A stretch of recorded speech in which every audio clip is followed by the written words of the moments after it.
Pompey Sound, your hourly update from Fratton Park, sponsored by Piglet's Pantry, the home of award-winning and handmade food on the South Coast.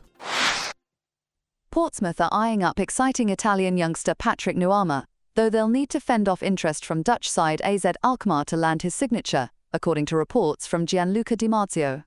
Pompey have been a breath of fresh air in the Championship this season, comfortably securing their safety after promotion and turning Fratton Park into a real fortress along the way. The South Coast club are already making moves in the transfer market, with John Messinio's squad set to be bolstered by the arrival of Australian talent Adrian Segecic. But they're not stopping there. Sky Italia reports that Portsmouth have their sights set on Brescia's versatile 19-year-old forward Nuama. The Italy under-20 international, who can play anywhere across the front line but primarily operates from the left wing, looks likely to leave his current club this summer. However, Pompey will face stiff competition from Dutch side AZ Alkmaar, who are also keen to secure the teenager's services. The youngster has caught the eye of several clubs, suggesting there could be quite a battle for his signature. Interesting that it took for the first phase of the transfer window to close before we had anything concrete to chew on. Now we've got the young Aussie, Segecic. People saying that the deal is done, but of course you have to wait and see. And now strong rumour number 2 about somebody who is ticking the same boxes as Segecic. And it seems to be a pattern that the club is pursuing now youngsters who have great potential, but have already proved themselves at the highest level, that's to say top adult men's game. And are versatile. I'll read you what we know about Patrick Amoako Nuama, which didn't crop up in that news piece. He plays as a midfielder for Serie C club Brescia. Bear that in mind because that makes them Italian League One, and their Italian League One might not be as good as our League One, but he's been standing out for them. He was born in Brescia to parents from Ghana. I think that should be pronounced Ghana. He started playing football in the youth sector of the city's local football team. At Brescia, he progressed through the youth ranks before signing his first professional contract with the club in July 2022, penning a 3-year deal. After being promoted to Brescia's first team in the same summer, that's pretty precocious. Remember, he's still only 19, and he was promoted to their first team 3 years ago. That's someone who's advanced.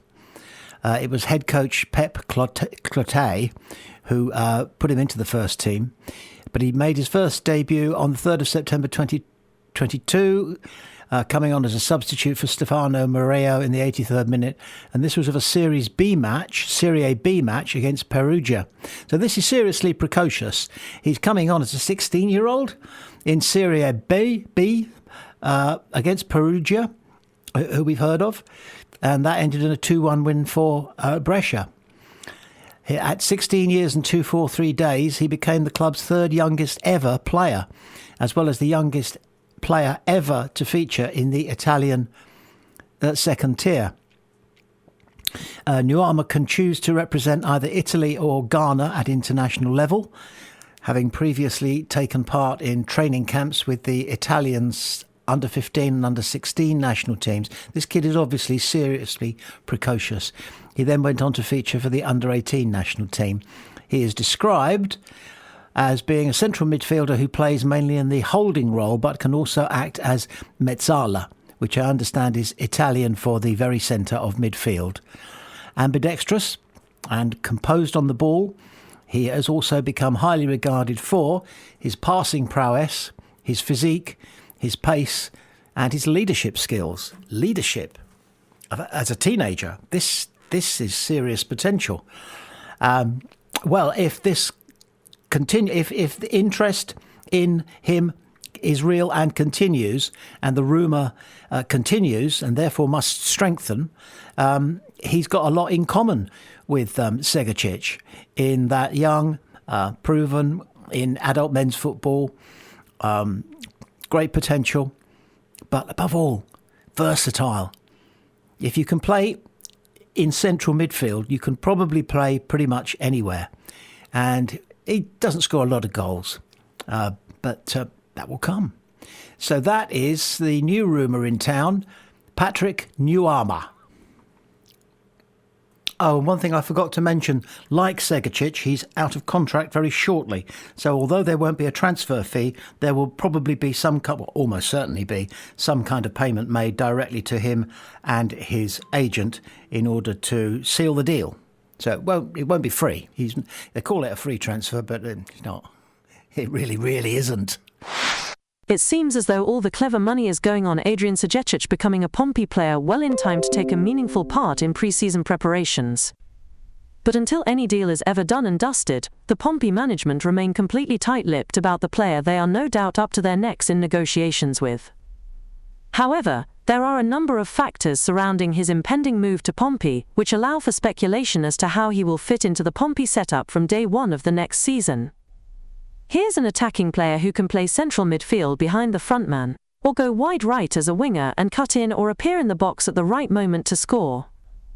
One standout statistic for him is that last season in Australia he scored 13 goals, which is commendable in a matter of 25 games but only made 1 assist. In no way does this mark him out as selfish, it simply means he has that pressure facet of knowing where the back of the net is. But in recent months it's grown apparent that John Messino is looking for versatile players, and it's probable that he sees in Segacic as someone who can ease the burden on Matt Rich's 36-year-old legs, and also provide valuable cover to Callum Lang, who will almost certainly, if fully fit, take a starting place in Pompey's first lineup. Yeah, the whole business of total football, which the Dutch invented or developed better than anybody else, the presumption behind it is that you have players on the pitch who can play in at least 3 positions. And that doesn't mean to say that you start them as a right back and they stay as a right back throughout that game, and then the next game they play at right midfield. It means that as the game unfolds, the players have the intelligence and the ability to function as a fully qualified right back, fully qualified midfield player, fully qualified winger. That was how total football worked, down one side or the other. They left the central midfield areas for the scrapping between midfield players. But when they were attacking, the defenders on the other side didn't know whether they were going to be facing the designated right back, the designated midfield player, or the designated forward, because they would switch. And they would know how to cover each other when that switch was being made.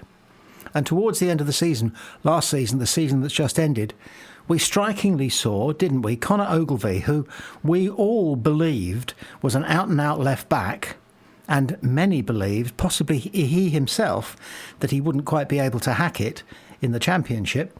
Well, he proved himself and everybody else wrong on that second score, but also with the versatility that he's shown coming forward, and the confidence with which he stays up sometimes when he's got forward. He doesn't go herring back as though he's out of position, because he knows he's being covered by his central defender, his left-sided central defender, and his left-sided winger. But we often saw Josh, didn't we, back in the left-back position, or at least defensive midfield on the left-hand side. So this could be the type of player that John Messino is looking for. He wants a player who can choose the moment in the game to play where he needs to be, rather than stick to his designated role. It's not that long ago that wingers were expected to keep their heels on the touchline. Fullbacks were not expected to stray beyond the halfway line, their own halfway line. That's all changed. And it could be that Pompey are heading towards trying to become a team that can play this very, very modern version of what the Dutch term total football, which almost won them 2 World Cups. But to be fair, it didn't quite. With the seemingly probable signing of Adrian Segacic and the possible signing of Patrick Nuama, Pompey fans could be forgiven for wanting a breather, but that luxury is not going to be afforded to the Pompey recruitment team. There remain gaps to be filled across the pitch. Josh Murphy requires backup out wide on the left, and Colby Bishop needs a reserve number 9, who can also partner him up front when needed. However, the latter of those presumptions depends on the notion that Pompey will always play a recognised central frontman. They may not. It's a formation and playing style pioneered in English football by Pep Guardiola at Manchester City, before the arrival of the ultra-imposing Haaland at centre-forward, which brought about a change in style for City, and may have impeded their success in the recently ended season. Only as the second phase of the transfer window progresses will fans get clues as to John Mousinho's intentions for lineups, formations and style of play. Yeah, that would be an interesting one, wouldn't it? If we decided to have up our sleeve a playing style, a formation, a lineup which lacked a centre-forward, a recognised centre-forward. Now, it happened at Manchester City. We don't know whether Guardiola was told, we want Haaland, because if we don't buy Haaland, somebody else will, and he'll be all over us because he's capable of scoring a goal a game, which he did during his first season with Manchester City. And then something's gone off the boil at City. They played without a centre-forward. They had, of course, Sergio Aguero up front, but he wasn't really entirely up front. I talked to briefly a Premier League centre-half about what it was like to play against that City, and he said there was no one for us to mark. We'd play four at the back, and the two of us in the middle would be standing there saying, what are we doing this afternoon? They're playing in front of us, and then suddenly they're all level with us and getting in behind us. Now, you can do that if you're Manchester City, and you can do that if you're Pep Guardiola. Can Mousinho make this the third strategy up his sleeve? Strategy number one being the high press, which we now acknowledge Pompey are really getting it right. I think the stat is that we're up there in the top three of the high press. Don't know how they calculate it, but we'll take it. We're also now capable of playing the long ball when we've sucked the opposition's forwards and attacking midfielders forward, leaving space behind. So we can play it one of those two ways. And the suspicion is that John Mousinho wants to have both of those ways of playing at his disposal during the course of a game. So he won't be sending the players out saying, OK, then we're going to play the 98 minutes, for it is always 98 minutes now, playing the long ball, or the 98 minutes playing the high press. We'll play the high press, and if that doesn't work, we'll go long ball. And if long ball works better than the high press, then we'll tend to stick with the long ball. Or we might start with the long ball, see what they make of that.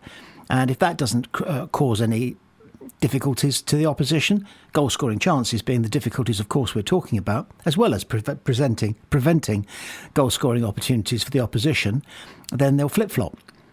But how much better to be able to flip-flop-flip and go, all right, we'll play without a centre-forward. They've got four at the back. They're solid four at the back. That means two of their defenders, their central defenders, will be confused as to what to do, who to mark. Whether it's the long ball going wide, and we've got a goalkeeper who can pick out, certainly Josh, at 60 yards, or the high press. There won't be the obvious front man to deal with, to mark.